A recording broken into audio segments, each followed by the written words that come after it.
Wow. Also, just to say this right off the bat, yeah, I do have a movie vlog. Just sadly, I could not get much footage while I was a bit of a rush as we were trying to watch it in IMAX. Sadly, we're not able to see it in IMAX, but we are going to see it in IMAX 3D tomorrow. And I meant to record after the movie was over, but then my phone was under curfew, and I was a bit pissed at my dad with the whole print controls. I'm like, dang it, Dad! And then I had realized, wait a minute, tomorrow was no school.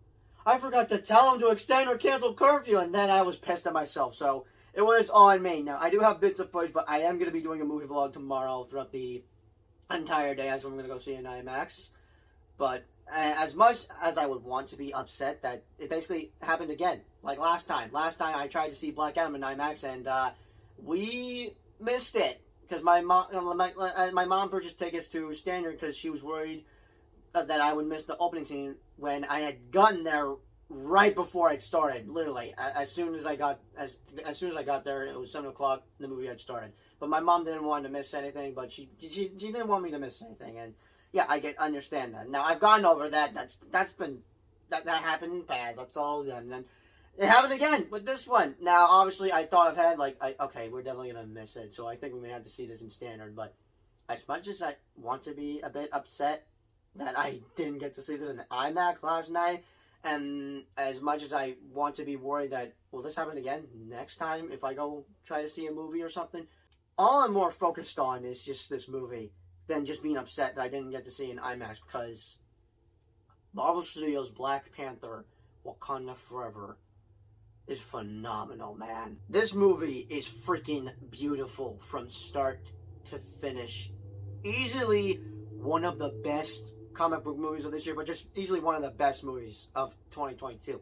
And we shall see where I shall be ranking this on for my top 10 best movies of 2022. But just, oh my god, like, this movie, never have I seen a movie like this. Or I may have, I don't know, but like this movie is just completely different compared to the other MCU movies or something. I don't know. I'm just completely speechless right now with how I feel about Wakanda Forever. Like, just, this has been my number one anticipated movie for 2022. I could have had Multiverse of Madness as my number one. I don't know what other movie I could have put in my number one list, but I picked Wakanda Forever because besides wondering how the heck they were going to pull this off without Chadwick Boseman, how they were not going to recast T'Challa, I picked it just because of Chad. I thought about Chadwick. I thought of honoring Chadwick. Now I feel stupid saying this. I feel like this is probably a stupid reason for why I want to say this. Now, obviously, it's reasonable for why I would put it number one, because like, how are they going to pull it? How are they going to pull it up? Like,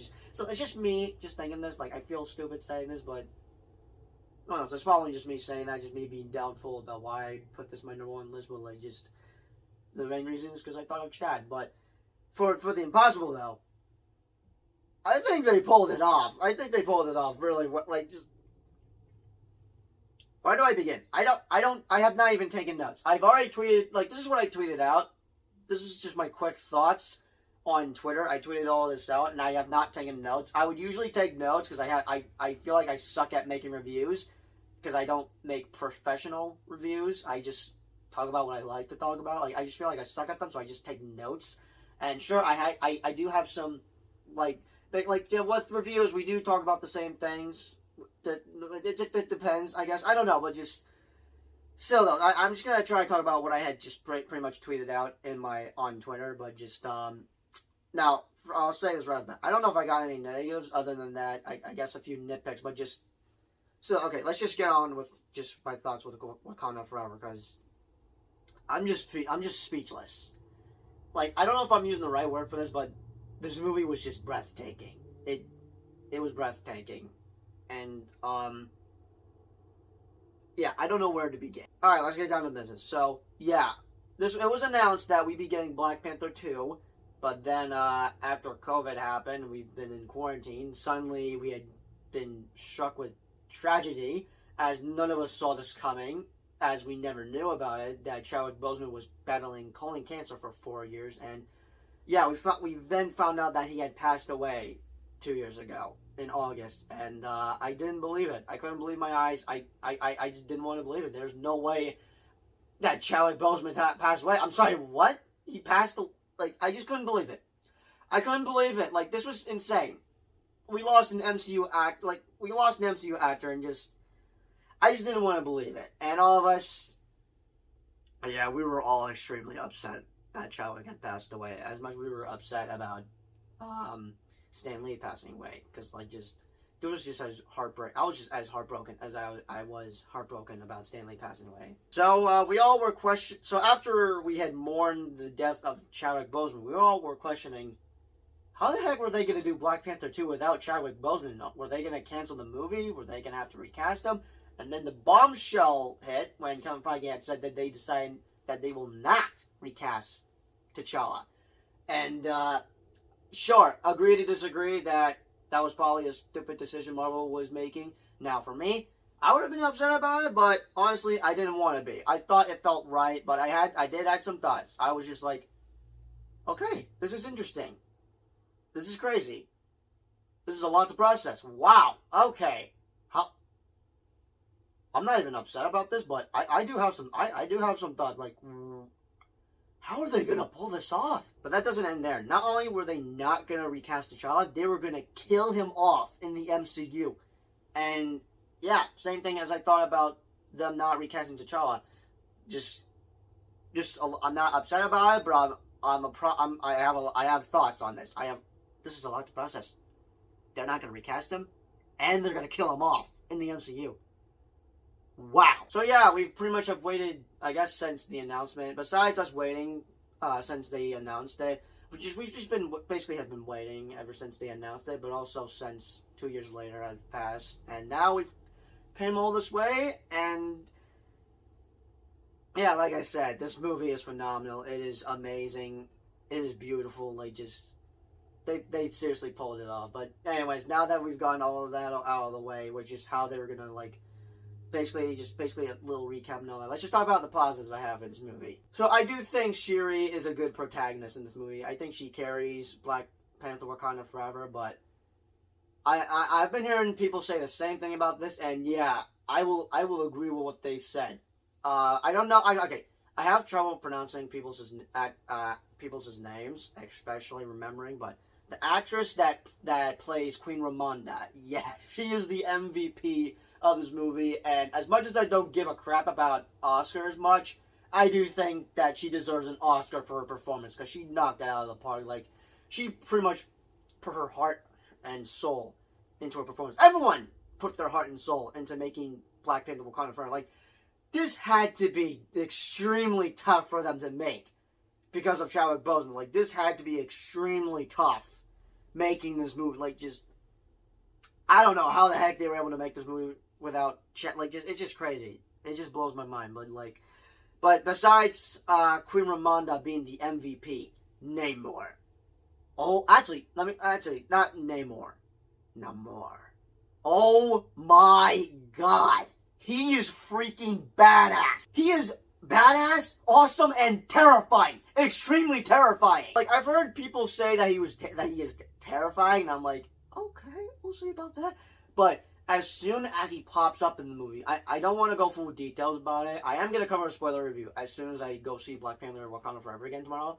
But, like, as soon as you see him in a specific scene, like, just, there's just a specific scene that just made me like, okay, yeah, he is straight up terrifying. The dude is a freaking menace, and is easily one of the best MCU villains of Phase 4. Like, just, he is as good as Killmonger. Now, agree to disagree if anyone would like to say that he's better than Killmonger or Killmonger is better than Namor. Honestly, he's just as good. He's just as good. Let's just say he is as good as Killmonger, because we shouldn't be comparing who's better, and we shouldn't be comparing who's better. But, like, I need a Namor project ASAP, because the dude was badass. Like, just, I need a Namor project ASAP, whether it's a Disney Plus show or a movie. Honestly, I would prefer a movie over a Disney Plus show. And for Ironheart. So if any of you have seen my video about me talking about basically the announcements that happened at Comic-Con, I mean, like, as much as I'm excited for Phase 5 and 6, the Ironheart show, I was least excited about that. Nothing against it, just But this is what I had said. Until I see Wakanda Forever, right now I'm not too hyped up or losing sleep for Ironheart. Now, even though I said that Echo was my least anticipated project for Phase 5, it's actually Ironheart. Until I see Black Panther 2, maybe I'll have it higher up on my list. But until then, I don't know what to anticipate out of Ironheart, but who knows, it could be another surprise as well. But yeah, like I said, until then, I don't know what to expect out of Ironheart. But after seeing Ironheart and make her debut in Wakanda Forever, yeah, she's a badass. I'm now pumped to check out her Disney Plus show, which is most likely coming. It is definitely coming out next year in November of 2022. Just like how we were all huge fans of American Chavez and Multiverse of Madness, like Ironheart is pretty much as the same level with American Chavez. I can't find the right word, but she's pretty much like an MVP, like how American Chavez was. Like just basically on the same level. Honestly, I enjoyed Riri Williams as Ironheart. And now after seeing her in Wakanda Forever, I am now excited to check out her show. Especially a certain demon to pop up. You know who I'm talking about, do you? And for my other positives, I have like the same positives as I had with the first Black Panther movie. Just basically the action sequences are badass. The soundtrack and the songs are badass. Like just everything about it is badass. It's basically the same thing here, but for the characters though, here comes some minor nitpicks. Now I can look past it, but yeah, just some minor nitpicks. Not negatives, just minor nitpicks. But when I think about it, I may possibly have one negative with Wakanda Forever. So, as much as I enjoyed seeing M'Baku, Nakia, Okoye, and other great characters in Wakanda Forever, they're kind of sidelined in this movie, especially Nakia and Baku, and mainly M'Baku. He was still badass, but wish we got a little more about him. Yeah, he was a bit sidelined, sadly. But hey, at least he was in the movie, though. But before I get on with my possible nitpicks with Wakanda Forever, and maybe my only negative with the movie, there's one action sequence that I think we all agree is probably one of the best action sequences in the entire movie, and it's when Okoye is fighting Atuma on a bridge, in a bridge sequence. Like, when there's no mute, like, it was intense. Like, damn, was that scene good. Like, the action sequences are extremely badass, but, like, I think we can all agree that fight sequence between Okoye and Atuma, that was badass. Anyways, so yeah, on with my other nitpicks. So there were some characters that were sidelined, but also other characters that were in the movie. They like Atuma, Namora, or Ayo, and Nakia. Okay, I swear I knew how to pronounce. I literally was thinking about this name earlier today, and now I am having trouble pronouncing it. So there are some characters that are they're just in the movie. Like for example, Atuma and Namora. They're just in the movie. No, they're just in the movie. But I've heard reports that Marvel Studios could possibly be doing a telecon project, which I'm hoping is a Namor movie. Because from what I have known, as I've been watching breakdowns videos from my research I've done with some telecons, which were original in the comics. They were originally Atlanteans, but of course Marvel had to do some changes since people would be comparing Namor to Aquaman, since Namor is technically Marvel's version of Aquaman, but yeah, he's nothing compared like Aquaman, because the dude can fly, and he's a freaking mutant. Alright, don't consider this a spoiler, but for those of you thinking that Atuma would be a true villain of the movie, no, Namor is the main villain of the movie, even though the actor himself confirmed that he's not the main villain. And you know how it's gonna go with villains that are like, oh, they're the main villain, but then they turn good later on. Like, you know how it's gonna go, and don't consider it like a big spoiler or anything. Oh, speaking about spoilers, thank freaking God I was not spoiled for this movie. Besides seeing a leak of the tribute and the end credit title, those don't count. Those do not count. But still, I think I have some ideas what they could be setting up for that telecom project, and I hope it's a Namor project, because Atuma is supposed to be Namor's arch nemesis, as Namor is like the arch nemesis of Black Panther. Like they're just the biggest. From what I know, they're like the biggest rivalries in the Marvel comics. But still, like I said, there are characters like Atuma and Namor that are just in the movie. But For my negative, my only negative, yeah, I've thought about it, and yeah, this is actually a negative I got in the movie, and it's a side plot. There's a side plot in this movie that's got to do with Agent Ross and a certain character that I was surprised popped up in this movie. Actually, two certain characters popped up in this movie that I was not expecting, especially the second one, which is mainly a cameo, but like, my jaw dropped to the ground when this certain character popped out, because, like, boy, was I not expecting this person just to pop up. But for the other character, I was just surprised. But not as surprised as the other character that popped up. And, yeah, thank God I was not spoiled for those, especially for this specific cameo in this movie that I think, I don't know how people will feel, but I think they will be happy, because I was happy to see this character, but, like, holy crap, I was just not expecting this character to pop up. And you see how I'm saying character? Because I'm not going to say if it's a he or a she, but just, still though, my jaw just dropped to the ground when this certain character popped up, because I was not expecting this character to pop up. Okay, alright, I've already said that too many times. But still though, this whole side plot thing going on, like, clearly, yeah, it's clearly a setup in the, for certain stuff in the MCU, and we're definitely going to be seeing this character throughout Phase 5, I will say. And I will explain who this certain character is in my spoiler review. But still, though, I think that whole side plot going on, yeah, that may be my only negative, because like I thought that just kind of took away because I thought that sort of took away a lot of screen time in the movie. I speak about the runtime of the movie. Thank freaking God this is long. Sure, some people complain that this could be long and all, but like the last two Marvel movies we've gotten this year. Oh, man, I just needed them to be long. It just felt so... Sure, this movie is long, but honestly, I don't care. I'm relieved that we got a long MCU movie, because it's just... Because, like, the runtime for the last two movies we got with Multiverse of Madness and Thor: Love and Thunder, man, they were just too short. And the runtime for this one was just necessary. I'm like, finally! We have a long MCU movie. This is something I've been needing since the last two have just been not too long, especially Multiverse of Madness. But yeah, it's a whole side plot. If anything, we should have spent more time with Talokan, because I would have loved to learn more about Talokan. Because there's a scene in the movie where we get to see what Talokan is, especially when a certain song plays in the background that I've been listening to for weeks now. Like, it's just beautiful. Like, I would have wanted to learn more about Talokan, but we pretty much had a side plot going on. Yeah, but hey, I guess they're saving Talokan for that whole Talokan project. But still, though, I hope it's a Namor movie, because I would prefer a movie than a Disney Plus show. But still, though, the runtime, the runtime I was just happy about, because I understand if anyone can complain that this movie was way too long, but for me, it was necessary for me, because I've just missed it, okay? The last two movies, they were way too short. I needed them to be long, and sadly they weren't, but for Wakanda Forever, yeah, it was definitely long. And just for Wakanda Forever, yeah, easily, like I said, easily one of the best MCU projects of Phase 4, and Phase 4 has definitely ended with a banger sense. Yeah, it's been of a mess. I've been hearing people complain about Phase 4, and I've just been getting annoyed about it. But I will be doing a ranking, and I will admit, sure, it's been a hit and miss, especially with some of the projects we've gotten this year.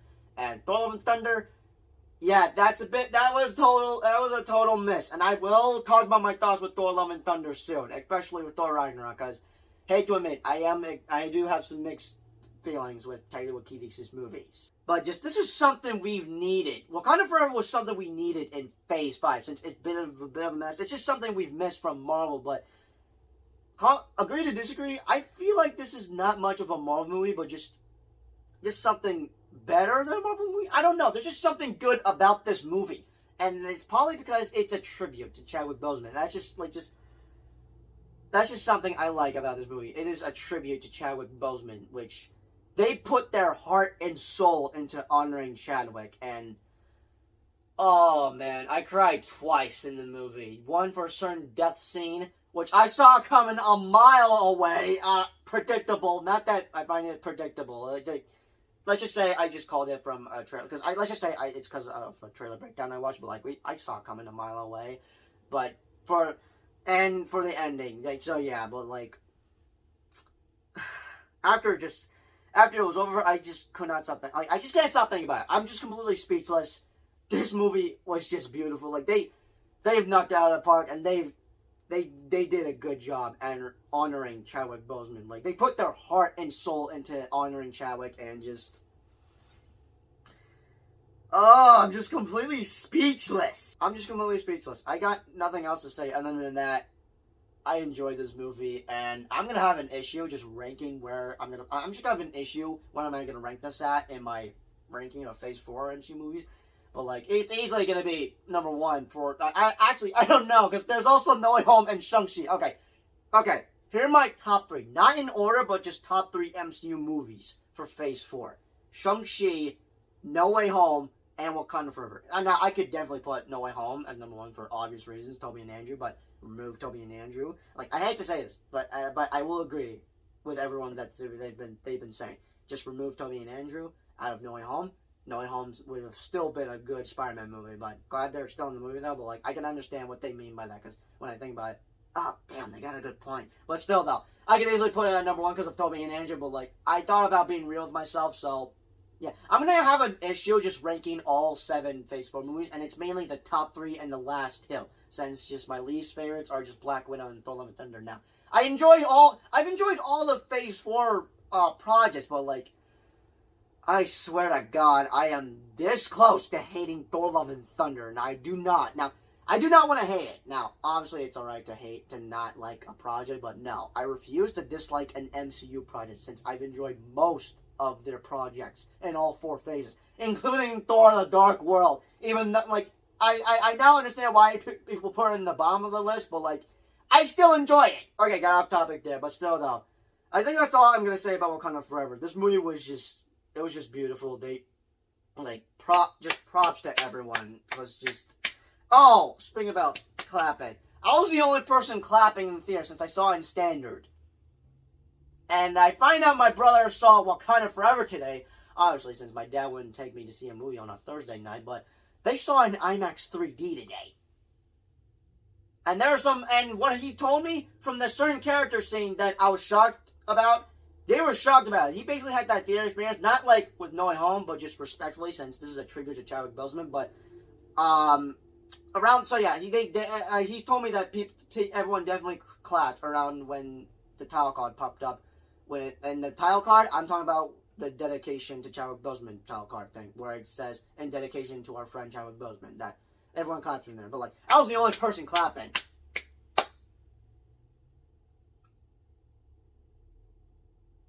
Death emoji. But anyway, so yeah, I think that's all I'm going to say for Wakanda Forever. I am going to cover a spoiler review, and for my rating for the movie, yeah, I would give it an 8.5 out of 10, but it's a 10 out of 10 for me. But anyways, those are just my thoughts with Wakanda Forever. I am going to be seeing it tomorrow in IMAX 3D. I'm shocked that my brother got to see it in IMAX 3D. Mainly, I'm shocked that Dad was able to afford tickets to take everyone to see Black Panther Wakanda Forever in IMAX 3D. And speaking about my brother, I was having a conversation with him today. It was a nice conversation. We were talking about Black Panther, but also other stuff, like anticipated movies, what we're getting for Christmas. Like, it was just a nice conversation I was having with my brother. So, yeah, shout out to my brother, Dave. So, yeah, again, this is just my thoughts. I am going to cover the spoiler review as soon as I'm finished with Wakanda Forever tomorrow. I'm going to go see it tomorrow in IMAX 3D with my mom. And, yeah, that's where you're going to see my movie vlog. I'm going to try to get as much footage, but, would I prefer the first one over this one, or this one over the first one? Everyone's gonna be like Black Panther is better than the second one, or Wakanda Forever is better than the first one. Honestly, like I said earlier, we shouldn't be comparing what was better. This is what I would rather say: Wakanda Forever is as good as the first Black Panther movie. But anyways, I'll see you guys in the next video. Wakanda Forever.